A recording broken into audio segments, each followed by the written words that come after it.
Hello everyone, welcome to today's video. My name's Stephanie and today we are going to be looking at Holo Taco's 7th anniversary jackpot collection. This is a 7-piece lineup in assorted finishes, all inspired by Vegas, and it comes in this really awesome collection box that also comes with these holographic playing cards. So like their other anniversary releases, everything a part of this release is going to be limited edition. And I will save more of my thoughts for the end of the video after comparisons. For now, let me just show you the swatches. First, let's take a closer look at the collection box because it just looks so cool. Huge props to the package design team. I love the slot machine design, that it's interactive, you know, it's just cute and fun. The back of the box kind of has a mirror of the front design, but with the names of the polishes, and on the side is this little pull lever detailing. And once you open the box, it says you hit the Holo jackpot with a stack of poker chips and of course the polishes on the bottom and the playing cards. And the inside of the box has this sort of red felt sort of texture. Here is a closer look at the holographic playing cards. It has a black carton with silver holographic detailing, the brand logo, Simply Signature, and of course this is also wrapped in plastic. So once we get through that, the cards themselves also are very holographic. We have Ben for the Joker cards and Christine for the King, Queen, and Jack cards. And of course, all of the other cards still have that silver holographic background for all of them. And the back of the cards have a black and silver holographic design as well. And here's also a quick look at the unicartons that the polishes come in. They are black boxes with the suit of the cards all around the bottom. Now getting into the polishes, the first one we have is Sweeten the Pot, which is described as a smooth, lustrous, rich gold chrome. So they didn't describe it, at least on the little info card that I have, but I'm pretty sure this is like a one coat chrome. I definitely got it fully opaque in just the one coat. It is incredibly pigmented, but not super thick to apply. I found it easy enough to work with. It just glides across the nail. But if this is that same exact chrome formula as their previous collection, you do want to be careful to not be too slow, otherwise you might drag some of the polish and lift it. I'd also recommend being mindful of your brush strokes to make them as straight as possible because it is a little bit brush strokey. But for my full hand swatches, I'm just showing one coat with a glossy top coat in natural lighting and under flash. Next we have Velvet Room, and this is described as a smooth cherry red metallic. So while it might look really similar in formula to the first polish, this is definitely more of a true shimmery metallic sort of finish. So on the first coat, the base is a little bit sheer. It's not quite as pigmented or a one coater. If anything, it's most similar in terms of it being a little bit brush strokey, as you can see here. So again, you want to be careful with your application to make them as straight as possible, but I found that any kind of brush strokes do sort of settle in a little bit. It's not so bad that it leans into a pearl category, but it's definitely a metallic shade. And this one built up to be fully opaque for me in 2 coats, and it is such a gorgeous shade. The shimmer in this definitely gives it that cherry red color, but I feel like the base is more of a blue toned red, slightly deeper, so you do get a lot of this dimension and shine depending on the lighting.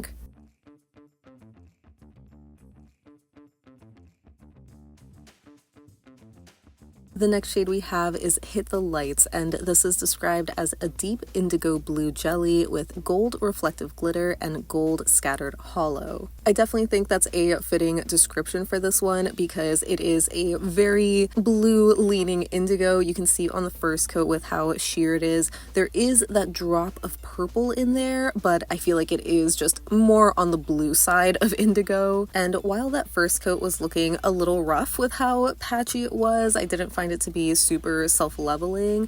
The second coat really evened it out. It's also just a darker color, so I think that also helps make it look more fully opaque. And in direct sunlight, I feel like I could see a hint of nail line, but you kind of have to like really look for it. So depending on your application, you might need a third coat, but I think this would be a solid 2-coater, especially if you do have shorter nails. And yeah, this one also looked super gorgeous. I love the reflective glitter in here. Obviously it's going to to shine under flash, but I thought it looked so sparkly in direct sunlight, probably because of the holo sparkle as well. Next up we have All I Do Is Sin, and this one is described as a multicolored and hollow glitter in a black jelly base. So I'm sure you know by now that anything holographic is rainbow in nature, but the actual glitters in here are also rainbow colored, which I just really love, because you naturally get that rainbow colorful sparkle outside of direct sun or any other kind of lighting that makes the holographic sparkle really shine. The formula on this was also really nice. It has another jelly base similar to the last shade, but I found that this one self-leveled a little bit better, so it was more even looking on the first coat and it built up nicely on 2 coats, but I still found it to be a touch more sheer than the last shade, which was kind of surprising since this is a black base. So if you want to get this one fully opaque, I would recommend doing 3 coats. Even for my full hand swatch, I normally do 2 coats of everything, but I'm showing 2 coats on my first 2 fingers and 3 coats on my ring and pinky, just so you can see the difference in coverage. I feel like the first 2 fingers almost look charcoal in color. Maybe it's more of like a warm toned black, which I still think looks cool, but I do prefer the more fully opaque look on 3 coats. And of course, for these glitter type of polishes, I would recommend a peel off base and a glitter smoothing top coat for the smoothest effect. Next up we have Chandelier Showers, and this is described as having a multi-dimensional hollow and iridescent glitter shard with purple to pink iridescent flakes. Since this technically is in a clear base, I feel like it could pass as a topper, which I will be showing in a minute, but because it's so incredibly dense on the first coat, as you can see here, I decided to build it up on its own first. You can see it already has a ton of coverage between those micro glitters and the hollow shards, the iridescent flakes. There's just a lot going on in here, but it was still really easy to apply, not super thick or chunky, and I thought it built up really beautifully in just 2 coats, so that's how I left it here for my live swatch and for my full hand swatch. But real quick, here is 1 coat over white and black, just so you can see how that looks. Obviously, because it has iridescent flakes, I think it shines better over black, but I honestly just prefer this one on its own. It has such a beautiful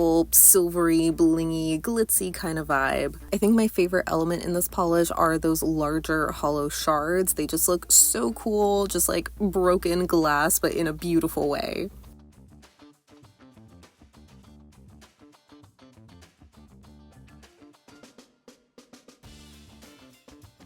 We have 2 proper toppers or tacos. The first one is Winning Streak Taco, and this is described as a gold hollow topper with gold hollow flakes, gold hollow glitter, and gold reflective glitter in a clear base. So this is perfect if you love gold. It is super beautiful. I just really love the elements in here. The flakes I think are super gorgeous. I just found them to be extra holographic. I think they are a little bit more opaque, if that makes sense, and if not, it'll make more sense once you see the comparisons later. But yeah, I just thought this looked really lovely over the sheer pink for a more glam luxe look, but of course it's just gonna look amazing no matter what you put it over.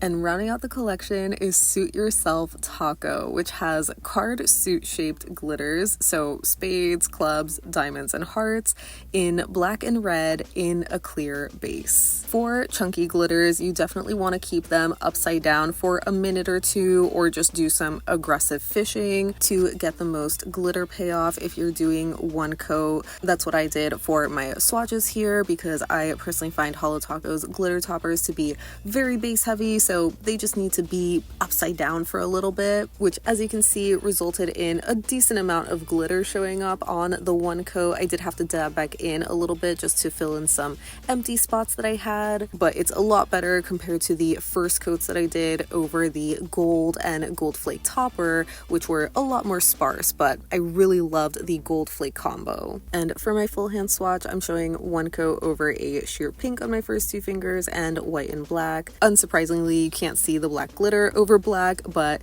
while it does look pretty cool overall, I feel like this would look best with some glitter placement. And here's a little collage of my full hand swatches just to show you the lineup. I just really, really love it. It's definitely giving Vegas for me. Now for comparisons, we're starting with Sweeten the Pot, and I wanted to quickly show it next to Winning Streak Taco just to show you the difference in the tone of gold. I feel like Winning Streak is a little bit warmer, maybe. Here it is also next to Coin Toss and Gold Play Button, which are hollow glitter kind of formulas, but I would say color-wise, it's definitely the closest, if not identical, to Gold Play Button, just being a very strong yellow gold.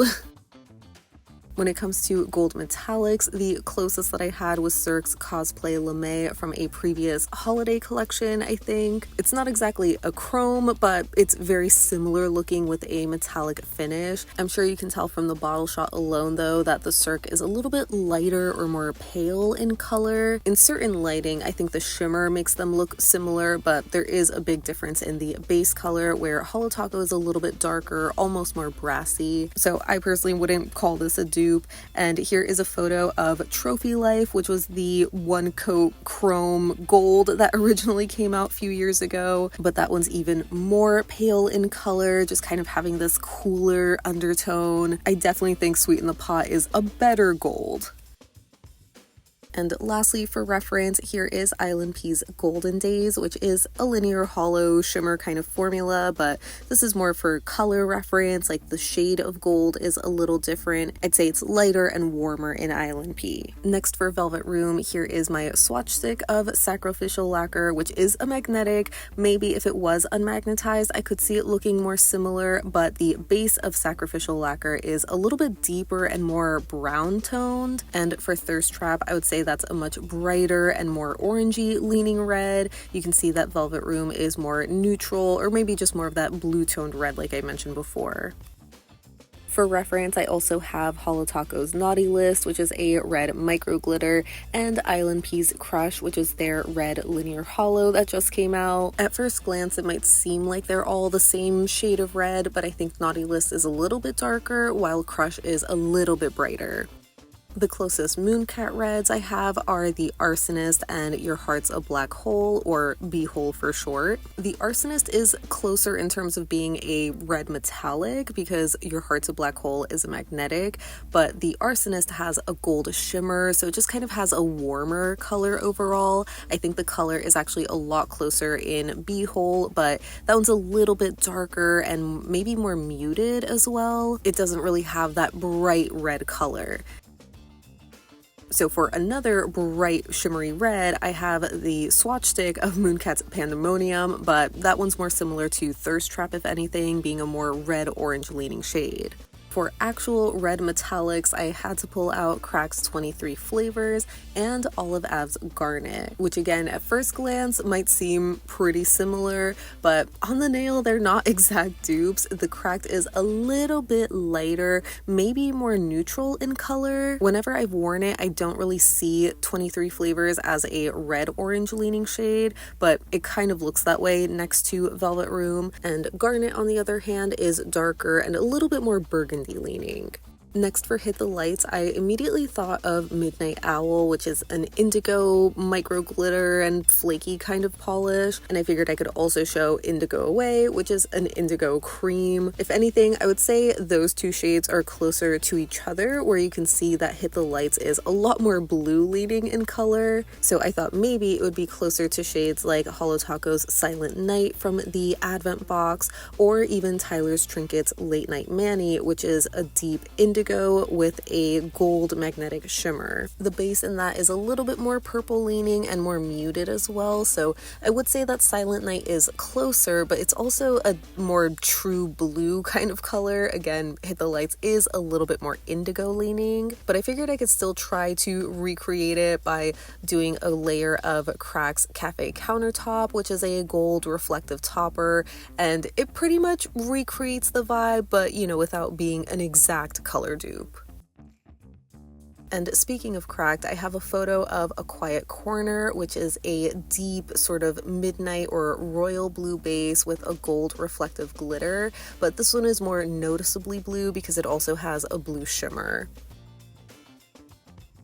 And lastly, I have a couple of ILNP comparisons. The first one I pulled out was Grapevine from the Vineyard collection because it's a super deep purple leaning indigo kind of shade. It's a jelly base with a silver hollow flaky, so visually it doesn't look too different aside from the gold and silver color, but the base colors are very different where Grapevine just looks a little bit more purple. So to get the more blue color, I then swapped it out with Set Sail, which I feel like looks so spot on. It's missing that drop of purple to make it indigo leaning, but visually they look pretty similar.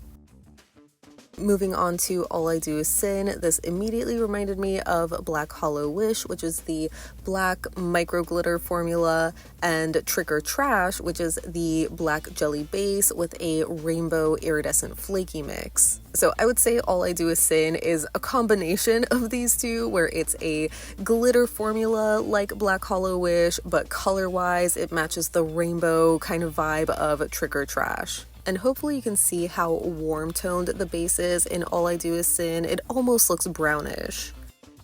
Next for Chandelier Showers, this immediately reminded me of Got Cake, which I don't have in my collection, but it has a really similar look, being silvery with this sort of pinky purple iridescent flake in there. I think Got Cake actually has more of an iridescent shimmer going on, which is a lot more apparent once you see it layered over black, but it kind of has a similar vibe overall. I would just guess that Chandelier Showers is a little more sheer.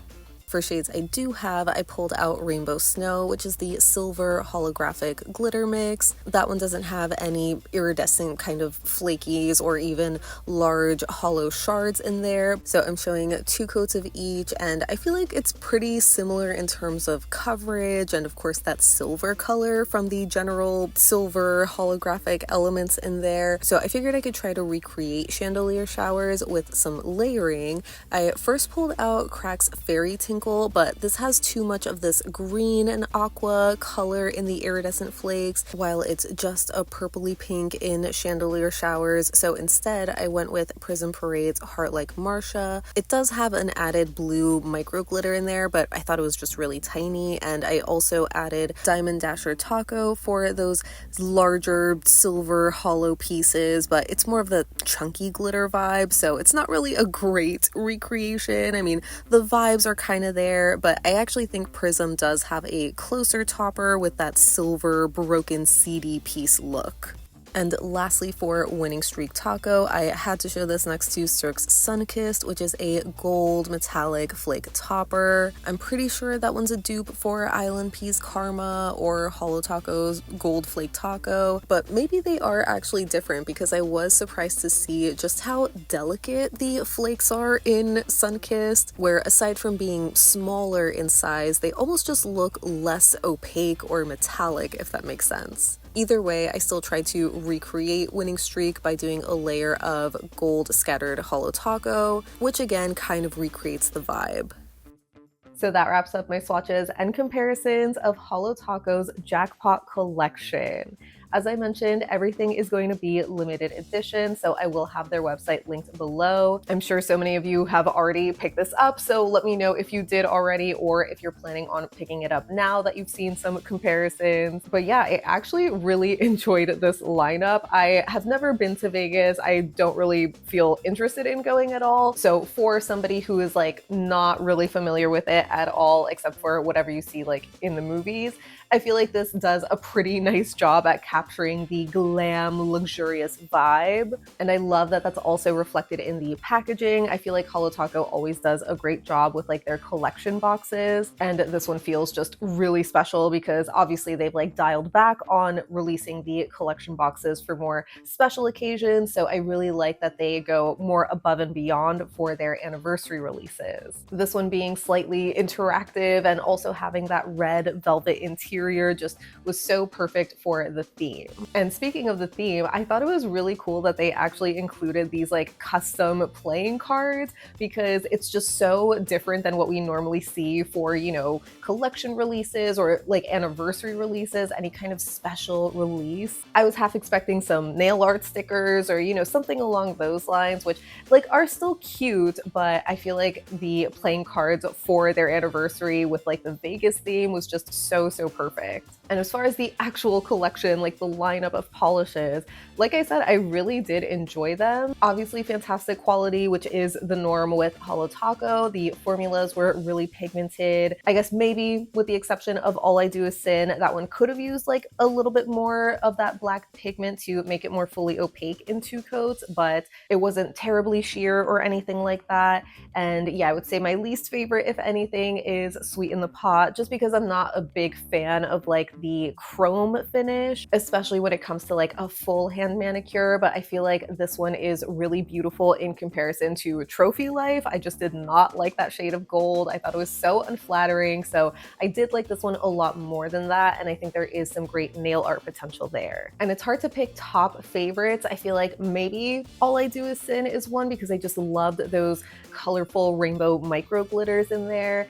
And I just especially loved Winning Streak Taco because I love any kind of gold flaky topper, and this one just was surprisingly unique compared to ones that I have. But the other shades in the lineup were just as beautiful too, and if anything, that kind of leads me into my only gripe is that I just love these so much, and it just pains me that these are limited edition. I feel like that's often the case with Holo Taco releases where some of their best polishes, or at least some of my favorite polishes, are usually in their limited edition drops. Like Velvet Room, for example, this is the red that I have been wanting from them because Sacrificial Lacquer and Thirst Trap just didn't do it for me, and this one is just so perfect. So it sucks that it's not in their permanent catalog, but at the same time, that one is also just like a red metallic, which, you know, is kind of easier to find the dupe for. And I know there is also a chance that some of these could be voted to come back in the future, but you know, there's never like a guarantee, obviously. But yeah, overall, I really love this lineup. So let me know what you think down below so we can chat about it. But thank you so much for hanging out with me today. I hope you have a great rest of your day, and I'll see you in the next one. Bye!